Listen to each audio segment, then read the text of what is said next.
Вопрос Дмитрия Борисовича Зимину. Почему, будучи патриотом и покровителем наук, он все активы держит за рубежом, как пенсионер? Они строят институты, лаборатории, гимназии, как Шемявский, Леденцов, Солодовников и еще сотни таких личностей, живших и творивших на рубеже 19-20 веков. Как любой там зарабатывает там, где их можно зарабатывать. То есть он устраивает вложения, как любой пенсионный фонд, так, в очень такие надежные активы. То есть создавать некие институты, это безумие, это может только деньги потерять. Так? А он зарабатывает, а дальше вот фонд занимается развитием науки. Сколько может, столько и занимается. На эти деньги особый институт не создашь, но все, что можно, он делает. Все это есть на наших сайтах фонда «Династия». Так что кто задал вопрос? Владимир. Ну, у него, по-моему, не совсем точная информация. Опять про деньги, но вот мы опять выходим на ЮКОС. История с ЮКОСом, естественно, поражает всех своей несправедливостью, что решение действительно независимого суда по этому поводу, если будет, наверное, это будет справедливое и правильное, и, наверное, мы это должны только лишь приветствовать, если это будет. Сайт Слон.ру, где я сейчас работаю, мы делаем большой опрос уважения бизнесменов, уровень признательности, респекта и так далее. И довольно много уже людей проголосовало, порядка уже 100 тысяч человек. Очень любопытно распределились голоса. На втором месте Чичваркин, на третьем месте Ходорковский, но с большим отрывом лидирует против всех. И здесь опять вопрос про уважение к бизнесу и к бизнесменам. И все равно два потерпевших, в общем, от власти, второе и третье место. Заниматься политикой, заниматься бизнесом – это разные вещи. Я считал бы неправильно предъявлять к бизнесу какие-либо претензии, что они помалкивают в тряпочку. Я бы тоже помалкивал. И помалкивал, когда был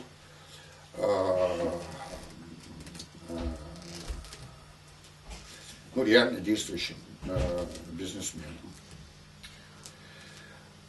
Нравится это, не нравится, но это так, это разные вещи. Кстати говоря, даже в свободных странах там бизнес может заниматься поддержкой политики, финансовой поддержкой политики, но сам он в политику не лезет. А к вам никто сейчас не пристает? Вы же везде ходите, везде высказываетесь, рот не закрываете. А к вам не пристает, что Дмитрий Борисович, ну-ка вам повесточку? Я не знаю, по-моему, в последнее время, в последние годы я вообще веду очень такую тихую жизнь. На прямо заданные вопросы, куда мне деваться, я отвечаю. Я бы так сказал, конечно, у меня болит душа. Это не только лишь у меня, а то, что сейчас происходит в стране. Я сегодня прочитала одно очень любопытное исследование. Тут автор рассуждает, что в России живет 140 миллионов человек. 15 миллионов человек имеют доступ в интернет. То есть 15 миллионов человек имеют альтернативные новости, высказывают собственное альтернативное мнение, читают, пишут, имеют возможность что-то еще видеть, кроме Первого канала, второго и четвертого, и же с ними. Но это всего 15 миллионов. Это много или мало? Это немного при всех обстоятельствах. При всех обстоятельствах немного. Но я бы хотел вам напомнить, опять же, вот все социологические исследования, которые говорят о том, что движущей силой общества в науке, в политике, в открытиях основных, да в ремесле даже, в бизнесе, является единица процентов людей. Так что 10% это много. С этой точки зрения 10% много. И они могут сыграть совершенно определяющую роль для судеб страны. Так что с этой точки зрения это много. Это много. Это много. Это много. А как вы думаете, Новый год все-таки А какое чудо должно случиться в стране, чтобы в ближайшее время, в 10-м, в 11-м, не говоря уже в 12-м, ну, что-то бы изменилось? Я могу сказать, на что можно было бы надеяться. У нас действительно есть вот то, что мы называем ресурсное проклятие, когда оказывается, что за счет вот этих в значительной мере дармовых гигантских денег проще все покупать на Западе, чем что-либо производить. Это относится ко всему хай-теку. Ну, мы сами видим, что происходит.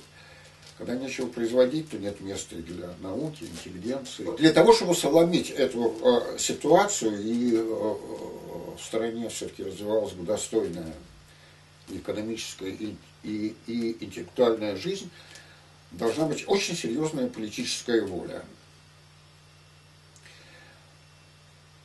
Чья? Политическая воля тех, у кого в руках политическая власть сейчас или которая к ней может прийти. Нет, у Путина очень большая политическая воля. Но не откажешь в политической воле ему. Другое дело, какого она цвета. Нет, я сказал, политическая воля для того, чтобы, преодолев ресурсное проклятие, сделать страну свободной, потому что развивать современную экономику постиндустриального общества, общество знаний, там, общество хай-тека, могут только лишь свободные люди. Это не может развиваться вот в рамках отсутствия конкурентного образа жизни. Это должен быть конкурентный образ жизни в экономике, в политике. Дай Бог, чтобы у нашей власти хватило бы ума, силы, политической воли провести абсолютно необходимые изменения в стране, эволюционным путем изменения, которые относятся к созданию конкурентного образа жизни, безусловной демократичной смены властей на всех уровнях по прошествии какого-то времени. Без этого, конечно, развития нет. Был бы верующим, стал бы молиться за это, чтобы это случилось. На этой неделе совсем юный журналист, еще студент, был на заседании суда Хамовнического, пришел возбужденный первый раз, суд, первый раз, это вообще одна из первых работ. Прыгает, я говорю, ну что? Говорит, ты знаешь, они так хорошо выглядят, Ходорковский и Лебедев, они, говорит, так здорово выглядят. Знаешь, говорит, Ходорковский закабанел прямо, говорит, такой, знаешь, такой крепкий такой, прямо вот ему так вот, прямо вот. Я говорю, что ты так радуешься-то? Говорит, ты понимаешь, как этим-то на них смотреть? Ну, такие цветущие, умные, хорошо выглядящие, здоровые, оптимистичные мужики. Знаешь, как этим обидно? И я подумала, черт, а может быть, правда, может быть, в этом есть что-то такое, да? Может быть, да черт с ними со всеми. Живет параллельная страна. И, может быть, им будет как-то противно нас смотреть, что нам без них хорошо.